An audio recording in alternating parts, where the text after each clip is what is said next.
শহীদ ওসমান হাদিকে গুলি করে হত্যা করা কি কোনো বিচ্ছিন্ন ঘটনা হতে পারে? প্রফেসর ইউনূসের প্রধান নির্বাচন কমিশনার বলেছেন হাদিকে গুলি করে হত্যা করা নাকি বিচ্ছিন্ন ঘটনা।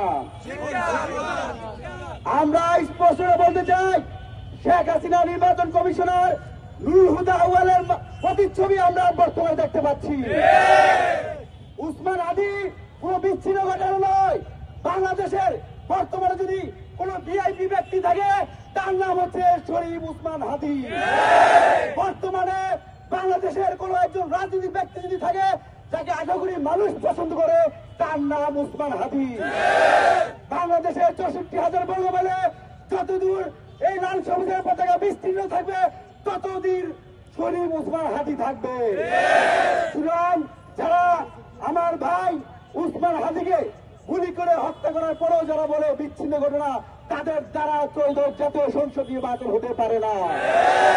যদি আমার ভাই হাদির জানাজার পূর্বেই যদি প্রধান নির্বাচন কমিশনার ক্ষমা চায় তাহলে আমরা ছাত্র জনতা ভেবে দেখতে পারি।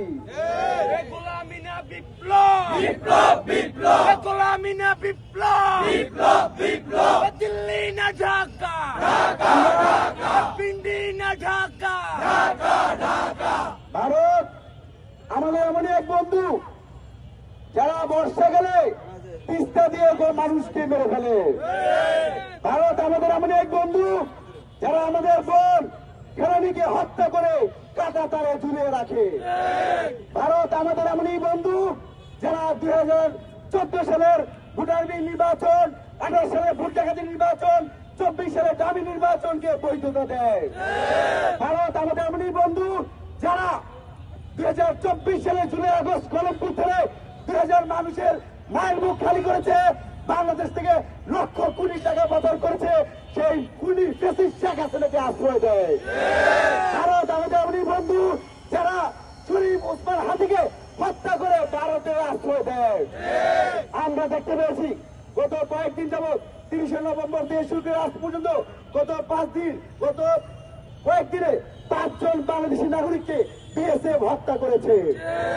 আমরা আজকের এই বিক্ষোভ মিছিল থেকে স্পষ্ট করে বলতে চাই, সীমান্তে এখন পর্যন্ত প্রায় 5 শতাধিক যে হত্যা হয়েছে, প্রত্যেকটা হত্যার সুষ্ঠু তদন্তের সাপেক্ষে বিচার করতে হবে।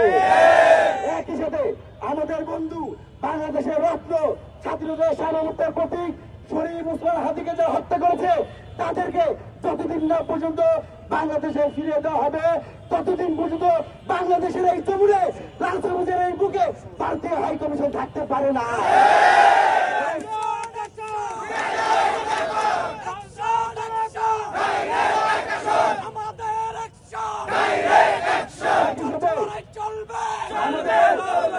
বক্তব্য স্পষ্ট, আমাদের নেতৃবৃন্দরা বলেছেন আমরা এই যে স্বরাষ্ট্র উপদেষ্টা, আসলে তাকে স্বরাষ্ট্র উপদেষ্টার মতো নাম বলতে লজ্জা লাগে।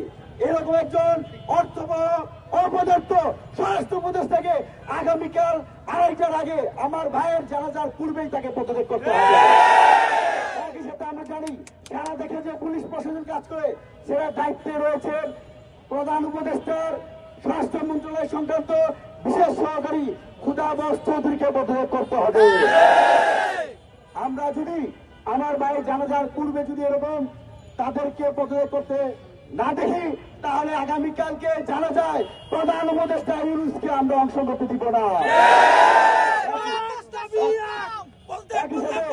আমরা দেখতে পাচ্ছি প্রধান উপদেষ্টা প্রেস সচিব শফিকুল ভাইকে বলতে চাই, আপনি বলেছেন ত্রয়োদশ জাতীয় সংসদ নির্বাচনে জাতীয় পার্টি অংশ নিতে পারবে।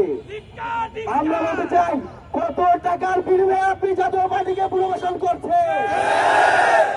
এই দেশের ছাত্র জনতা বেঁচে থাকতে জাতীয় পার্টিকে নির্বাচনে অংশ করতে দিবে না। আমরা বলতে চাই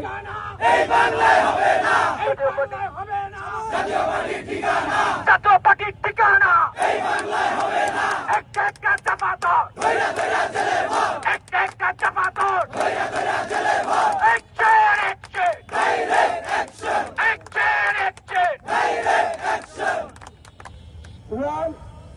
এই যে ভারত ভারতীয় চোর যারা বাংলাদেশে রাজনীতি করে সাংবাদিকদের বলে কি কথা বলবে সেটা ভারত ঠিক করে দিয়েছে। এরকম ভারতীয় চোর শেখ হাসিনার গৃহপালিত পশু বলা যায় এই জাতীয় পার্টির রাজনৈতিক কর্মকাণ্ড নিষিদ্ধ করতে হবে।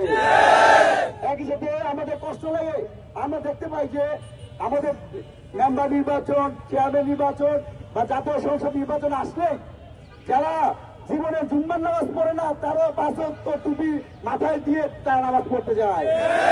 একই সাথে গত 1.5 বছর যারা ক্ষমতার মসজিদে ছিল, গত 1.5 বছর জুলাইকে অক্ষুণ্ণ রাখার জন্য কোনো কাজ করে নাই, যারা চুরি ডাকাতি দুর্নীতির মধ্যে ছিল তারা এখন বাংলাদেশের পতাকা মাথায় দিয়ে জনতার কাতায় মিশতে চায়। এরকম বন্ধ প্রতারকদেরকে এই দেশের জনগণ মেনে নিবে না। এই যে সদ্য পদত্যাগকারী উপদেষ্টা মাহফুজ আলম, তিনি গণমাধ্যমের দায়িত্বে ছিলেন, তথ্য প্রযুক্তি মন্ত্রণালয়, বাংলাদেশে যে বিদ্যমান টিভি চ্যানেলগুলো রয়েছে এই টিভি চ্যানেল পত্রিকাগুলো থেকে কি আওয়ামী লীগের দাসদেরকে বিদায় করতে পেরেছে? ন্যূনতম কি গণমাধ্যম সংস্কার হয়েছে? তারা আজকে বলে লাশের বদলে লাশ দিবে। আরে ভাই, গত 1.5 বছর তোমরা কি করেছিল? ওই হেয়ার রোডে মাসে 1.5 লক্ষ টাকার বেতন, 5 লাখ টাকার আসবাবপত্র, 8 লাখ টাকার বিমান ভাতা থেকে শুরু করে এইরকম সুযোগ সুবিধা ছাড়া এদেশের মানুষের জন্য কিছু করো নাই। সুতরাং তোমাদের মতো যারা সুবিধাভোগী সে আসিফ মাহমুদ, তাদেরকে দেশের মানুষ আগামী জাতীয় নির্বাচনে অংশগ্রহণ করতে দিবে না। আমরা আমাদের দাবি আবারও স্পষ্ট করতে বলতে চাই, আগামীকাল আমার ভাই বাংলাদেশের রত্ন, স্বাধীনতার সার্বভৌমত্বের অখণ্ডতার প্রতীক, ভারতীয় আগ্রাসনের মাধ্যমে যে শহীদ হয়েছে উসমান হাদির জানাজার পূর্বেই স্বরাষ্ট্র উপদেষ্টা জাহাঙ্গীর বিশেষ সহকারী খুদাবসকে পদত্যাগ করতে হবে। একই সাথে বাংলাদেশে যেহেতু প্রত্যেকটা সন্ত্রাসীদের অবরণ্য হয়েছে ভারত, সেই ভারত যদি উসমান হাদির সন্ত্রাসীদেরকে বাংলাদেশে ফিরে না দেওয়া হয় তাহলে তাদের দূতাবাস বন্ধ করে দেওয়া হবে। যদি আমাদের দাবি না মানা হয় তাহলে কিন্তু আমরা এই রাজু ভাস্কর্য, শাহবাগ বা ঢাকার বিভিন্ন পয়েন্টে থাকবো না। আমরা কোথায় যাব? আমরা কোথায় যাব? আমরা কিন্তু যমুনা আর ছাড়বো না। আমাদের দাবি না, বাংলাদেশের 8 কোটি মানুষের দাবি। আমি নাজমুল হাসান বলেছি, আশা করি আগামীকাল দুপুরের মধ্যে আমাদের দাবিগুলো জাহাঙ্গীরের পদত্যাগ।